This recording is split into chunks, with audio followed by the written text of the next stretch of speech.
ओम शांति। 29 जून 2024। बाबा के महावाक्य। मीठे बच्चे, शरीर सहित जो कुछ भी देखने में आता है यह सब विनाश होना है। तुम आत्माओं को अब घर लौटना है, इसलिए पुरानी दुनिया को भूल जाओ। प्रश्न: तुम बच्चे किन शब्दों में सभी को बाप का मैसेज सुना सकते हो? उत्तर: सभी को सुनाओ कि बेहद का बाप बेहद का वर्षा देने आया है। अब हद के वर्षे का समय पूरा हुआ, अर्थात भक्ति पूरी हुई। अब रावण राज्य समाप्त होता है। बाप आया है तुम्हें रावण 5 विकारों की जेल से छुड़ाने। यह पुरुषोत्तम संगम युग है। इसमें तुम्हें पुरुषार्थ कर दैवी गुणों वाला बनना है। सिर्फ पुरुषोत्तम संगम युग को भी समझ ले तो स्थिति श्रेष्ठ बन सकती है। ओम शांति। अब रूहानी बच्चे क्या कर रहे हैं? अव्यभिचारी याद में बैठे हैं। एक होती है अव्यभिचारी याद, दूसरी होती है व्यभिचारी याद। अव्यभिचारी याद अथवा अव्यभिचारी भक्ति जब पहले शुरू होती है तो सब शिव की पूजा करते हैं। ऊंच ते ऊंच भगवान वही है, वह बाप भी है, फिर शिक्षक भी है। पढ़ाते हैं। क्या पढ़ाते हैं? मनुष्य से देवता बनाते हैं। देवता से मनुष्य बनने में तुम बच्चों को 84 जन्म लगे हैं और मनुष्य से देवता बनने में 1 सेकंड लगता है। यह तो बच्चे जानते हैं। हम बाप की याद में बैठे हैं। वह हमारा टीचर भी है, सतगुरु भी है। योग सिखाते हैं कि एक की याद में रहो। वह खुद कहते हैं, हे आत्माओं, हे बच्चे, देह के सब संबंध छोड़ो, अब वापस जाना है। यह पुरानी दुनिया बदल रही है। अभी यहाँ रहना नहीं है। पुरानी दुनिया के विनाश लिए ही यह बारूद आदि बनाए हुए हैं। नेचुरल कैलेमिटीज भी मदद करती हैं। विनाश तो होना है जरूर। तुम पुरुषोत्तम संगम युग पर हो, यह आत्मा जानती है। हम अभी लौट रहे हैं, इसलिए बाप कहते हैं इस पुरानी दुनिया, पुरानी देह को भी छोड़ना है। देह सहित जो भी इस दुनिया में देखने में आता है, यह सब विनाश हो जाना है। शरीर भी खत्म होना है। अब हम आत्माओं को घर लौटना है। लौटने बिगर नई दुनिया में आ नहीं सकेंगे। अब तुम पुरुषोत्तम बनने का पुरुषार्थ कर रहे हो। पुरुषोत्तम हैं यह देवताएं। सबसे ऊंच ते ऊंच है निराकार बाप। फिर मनुष्य सृष्टि में आओ तो इसमें है ऊंच देवता। वह भी मनुष्य हैं, परंतु दैवी गुणों वाले। फिर वही आसुरी गुणों वाले बनते हैं। अब फिर आसुरी गुणों से दैवी गुणों में जाना पड़े। सतयुग में जाना पड़े किसको? तुम बच्चों को। तुम बच्चे पढ़ रहे हो, औरों को भी पढ़ाते हो। सिर्फ बाप का ही मैसेज देना है। बेहद का बाप बेहद का वर्षा देने आए हैं। अब हद का वर्षा पूरा होता है। बाप ने समझाया है, 5 विकारों रूपी रावण की जेल में सब मनुष्य हैं। सब दुख ही उठाते हैं। सूखी रोटी मिलती है, बाप आकर के सबको रावण की जेल से छुड़ाए सदा सुखी बनाते हैं। बाप के सिवाय मनुष्य को देवता कोई बना न सके। तुम यहाँ बैठे हो मनुष्य से देवता बनने के लिए। अभी है कलयुग, बहुत धर्म हो गए हैं। तुम बच्चों को रचता और रचना का परिचय खुद बाप बैठ देते हैं। तुम सिर्फ ईश्वर परमात्मा कहते थे। तुमको यह पता नहीं था कि वह बाप भी है, टीचर भी है, गुरु भी है। उनको कहा जाता है सतगुरु, अकाल मूरत भी कहा जाता है। तुमको आत्मा और जीव कहा जाता है। वह अकाल मूरत इस शरीर रूपी तख्त पर बैठे हैं। वह जन्म नहीं लेते हैं, तो वह अकाल मूरत बाप बच्चों को समझाते हैं, मेरा अपना रथ नहीं है। मैं तुम बच्चों को पावन कैसे बनाऊं? मुझे तो रथ चाहिए ना। अकाल मूरत को भी तख्त तो चाहिए। अकाल तख्त मनुष्य का होता है और कोई का नहीं होता है। तुम हरेक को तख्त चाहिए। अकाल मूरत आत्मा यहाँ विराजमान है। वह सभी का बाप है। उनको कहा जाता है महाकाल। वह पुनर्जन्म में नहीं आते हैं। तुम आत्माएं पुनर्जन्म में आती हो। मैं आता हूँ कल्प के संगम युगे। भक्ति को रात, ज्ञान को दिन कहा जाता है। यह पक्का याद करो। मुख्य है ही 2 बातें, अल्फ और बे, बाप और बादशाही। बाप आकर बादशाही देते हैं और बादशाही के लिए पढ़ाते हैं। इसलिए इसको पाठशाला भी कहा जाता है। भगवान उवाच, भगवान तो है निराकार, उनका भी पाठ होना चाहिए। वह है ऊंच ते ऊंच भगवान, उनको सभी याद करते हैं। बाप कहते हैं, ऐसा कोई मनुष्य नहीं होगा जो भक्ति मार्ग में याद ना करता हो। दिल से ही सब पुकारते हैं, हे भगवान, हे लिबरेटर, ओ गॉड फादर, क्योंकि वह है सभी आत्माओं का फादर। जरूर बेहद का ही सुख देंगे। हद का बाप हद का सुख देते हैं, कोई को पता नहीं। अब बाप आए हैं, कहते हैं बच्चों, और संग तोड़ मुझ एक बाप को याद करो।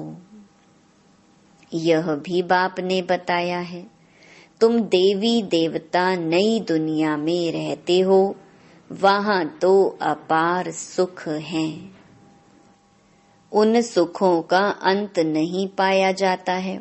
नए मकान में सदैव सुख होता है, पुराने में दुख होता है। तब तो बाप बच्चों के लिए नया मकान बनवाते हैं। बच्चों का बुद्धि योग नए मकान में चला जाता है। यह तो हुई हद की बात। अभी तो बेहद का बाप नई दुनिया बना रहे हैं। पुरानी दुनिया में जो कुछ देखते हो वह कब्रिस्तान होना है। अभी परिस्तान स्थापन हो रहा है। तुम संगम युग पर हो। कलयुग की तरफ भी देख सकते हो, सतयुग की तरफ भी देख सकते हो। तुम संगम युग पर साक्षी हो, देखते हो। प्रदर्शनी में अथवा म्यूजियम में आते हैं तो वहां भी तुम संगम पर खड़ा कर दो। इस तरफ है कलयुग, उस तरफ है सतयुग, हम बीच में हैं। बाप नई दुनिया स्थापन करते हैं जहां पर बहुत थोड़े मनुष्य होते हैं और कोई भी धर्म वाला नहीं आता है। सिर्फ तुम ही पहले पहले आते हो। अभी तुम स्वर्ग में जाने का पुरुषार्थ कर रहे हो।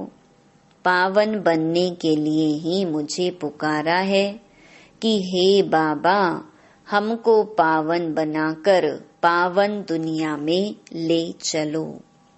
ऐसे नहीं कहते कि शांति धाम में ले चलो। परम धाम को कहा जाता है स्वीट होम। अभी हमको घर जाना है, जिसको मुक्ति धाम कहा जाता है, जिसके लिए ही सन्यासी आदि शिक्षा देते हैं। वह सुख धाम का ज्ञान दे नहीं सकते। वह है निवृत्ति मार्ग वाले। तुम बच्चों को समझाया गया है कौन कौन धर्म कब कब आते हैं। मनुष्य सृष्टि रूपी झाड़ में पहले पहले फाउंडेशन तुम्हारा है। बीज को कहा जाता है वृक्षपति। बाप कहते हैं मैं वृक्षपति ऊपर में निवास करता हूँ। जब झाड़ एकदम जर्जरीभूत हो जाता है तब मैं आता हूँ देवता धर्म स्थापन करने। बैनियन ट्री का बड़ा वंडरफुल झाड़ है। बिगर फाउंडेशन बाकी सारा झाड़ खड़ा है।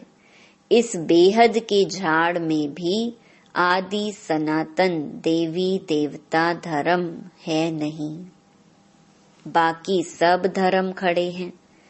तुम मूल वतन निवासी थे, यहाँ पार्ट बजाने आए हो।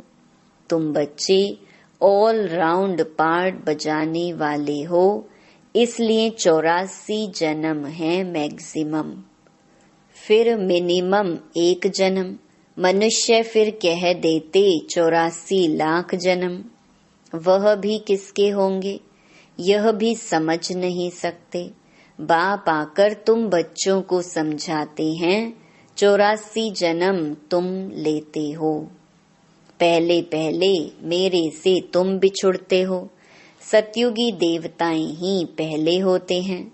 जब वह आत्माएं यहाँ पार्ट बजाती हैं तो बाकी सब आत्माएं कहाँ चली जाती हैं यह भी तुम जानते हो। बाकी सब आत्माएं शांति धाम में होती हैं। तो शांति धाम अलग हुआ ना। बाकी दुनिया तो यही है, पार्ट यहाँ बजाते हैं। नई दुनिया में सुख का पार्ट, पुरानी दुनिया में दुख का पार्ट बजाना पड़ता है। सुख और दुख का यह खेल है। वह है राम राज्य। दुनिया में कोई भी मनुष्य यह नहीं जानते कि सृष्टि का चक्र कैसे फिरता है। न रचयिता को न रचना के आदि मध्य अंत को जानते हैं। ज्ञान का सागर एक बाप को ही कहा जाता है। रचयिता और रचना के आदि मध्य अंत का ज्ञान कोई शास्त्र में है नहीं। मैं तुमको सुनाता हूँ, फिर यह प्रायलोप हो जाता है। सतयुग में यह रहता नहीं। भारत का ही प्राचीन सहज राजयोग गाया हुआ है। गीता में भी राजयोग नाम आता है। बाप तुम्हें राजयोग सिखलाकर राजाई का वर्षा देते हैं। बाकी रचना से वर्षा मिल ना सके। वर्षा मिलता ही है रचता बाप से। हर एक मनुष्य क्रिएटर है, बच्चों को रचते हैं। वह है हद के ब्रह्मा, यह है बेहद के ब्रह्मा। वह है निराकार आत्माओं के पिता, वह लौकिक पिता, यह फिर है प्रजापिता। प्रजापिता कब होना चाहिए? क्या सतयुग में? नहीं, पुरुषोत्तम संगम युग पर होना चाहिए। मनुष्यों को यह भी पता नहीं है कि सतयुग कब होता है। उन्होंने तो सतयुग, कलयुग आदि को लाखों वर्ष दे दिए हैं। बाप समझाते हैं 1250 वर्ष का एक युग होता है। 84 जन्मों का भी हिसाब चाहिए ना, सीढ़ी का भी हिसाब चाहिए ना। हम कैसे उतरते हैं? पहले पहले फाउंडेशन में हैं देवी देवता, उनके बाद फिर आते हैं इस्लामी बौद्धि। बाप ने झाड़ का राज भी बताया है। बाप के सिवाय तो कोई सिखला न सके। तुमको कहेंगे यह चित्र आदि कैसे बनाएं? किसने सिखाया? बोलो, बाबा ने हमें ध्यान में दिखाया। फिर हम यहाँ बनाते हैं। फिर उनको बाप ही इस रथ में आकर करेक्ट करते हैं कि ऐसे ऐसे बनाओ। खुद ही करेक्ट करते हैं। श्री कृष्ण को श्याम सुंदर कहते हैं, परंतु मनुष्य तो समझ नहीं सकते कि क्यों कहा जाता है। यह वैकुंठ का मालिक था तो गोरा था, फिर गावड़े का छोरा सांवरा बना, इसलिए उनको ही श्याम सुंदर कहते हैं। यही पहले आते हैं तत्त्वम।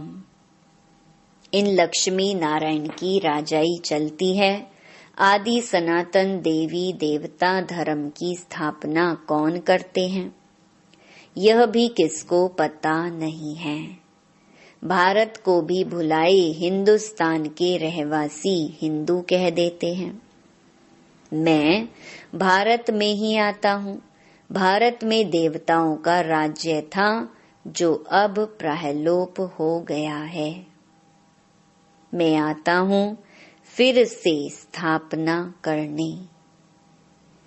पहले पहले है ही आदि सनातन देवी देवता धर्म। यह झाड़ वृद्धि को पाता रहता है। नए नए पत्ते मठ पंथ पिछाड़ी में आते हैं तो उनकी भी शोभा हो जाती है। फिर अंत में जब सारा झाड़ जर्जरी भूत अवस्था को पाता है, तब फिर मैं आता हूँ। यदा यदा ही धर्मस्य ग्लानिर्भवति भारतम। आत्मा अपने को भी नहीं जानती तो बाप को भी नहीं जानती। अपने को भी गाली देते, बाप को और देवताओं को भी गाली देते रहते हैं। तमो प्रधान बेसमझ बन जाते हैं, तब मैं आता हूँ। पतित दुनिया में ही आना पड़े। तुम मनुष्यों को जियदान देते हो, अर्थात मनुष्य से देवता बनाते हो। सब दुखों से दूर कर देते हो, सो भी आधा कल्प के लिए। गायन भी है ना, वंदे मातरम। कौन सी माताएं जिनकी वंदना करते हैं? तुम माताएं हो, सारी सृष्टि को बहिष्ट बनाती हो। भल पुरुष भी हैं, लेकिन मेजॉरिटी माताओं की है, इसलिए बाप माताओं की महिमा करते हैं। बाप आकर तुमको इतनी महिमा लायक बनाते हैं। अच्छा, मीठे मीठे सिकिलधे बच्चों प्रति माता पिता बाप दादा का याद प्यार और गुड मॉर्निंग। रूहानी बाप की, रूहानी बच्चों को नमस्ते। धारणा के लिए मुख्य सार। पहला, अपार सुखों की दुनिया में चलने के लिए संगम पर खड़ा होना है। साक्षी हो सब कुछ देखते हुए बुद्धि योग नई दुनिया में लगाना है। बुद्धि में रहे अभी हम वापस घर लौट रहे हैं। दूसरा, सभी को जियेदान देना है। मनुष्य से देवता बनाने की सेवा करनी है। बेहद के बाप से पढ़कर दूसरों को पढ़ाना है। दैवी गुण धारण करने और कराने हैं। वरदान, सदा श्रेष्ठ समय प्रमाण श्रेष्ठ कर्म करते वाह वाह के गीत गाने वाले भाग्यवान आत्मा भव। इस श्रेष्ठ समय पर सदा श्रेष्ठ कर्म करते वाह वाह के गीत मन से गाते रहो। वाह मेरा श्रेष्ठ कर्म या वाह श्रेष्ठ कर्म सिखलाने वाले बाबा, तो सदा वाह वाह के गीत गाओ। कभी गलती से भी दुख का नजारा देखते भी हाय शब्द नहीं निकलना चाहिए। वाह ड्रामा वाह और वाह बाबा वाह। जो स्वप्न में भी नहीं था वह भाग्य घर बैठे मिल गया। इसी भाग्य के नशे में रहो। स्लोगन, मन बुद्धि को शक्तिशाली बना दो तो कोई भी हलचल में अचल अडोल रहेंगे। ओम शांति।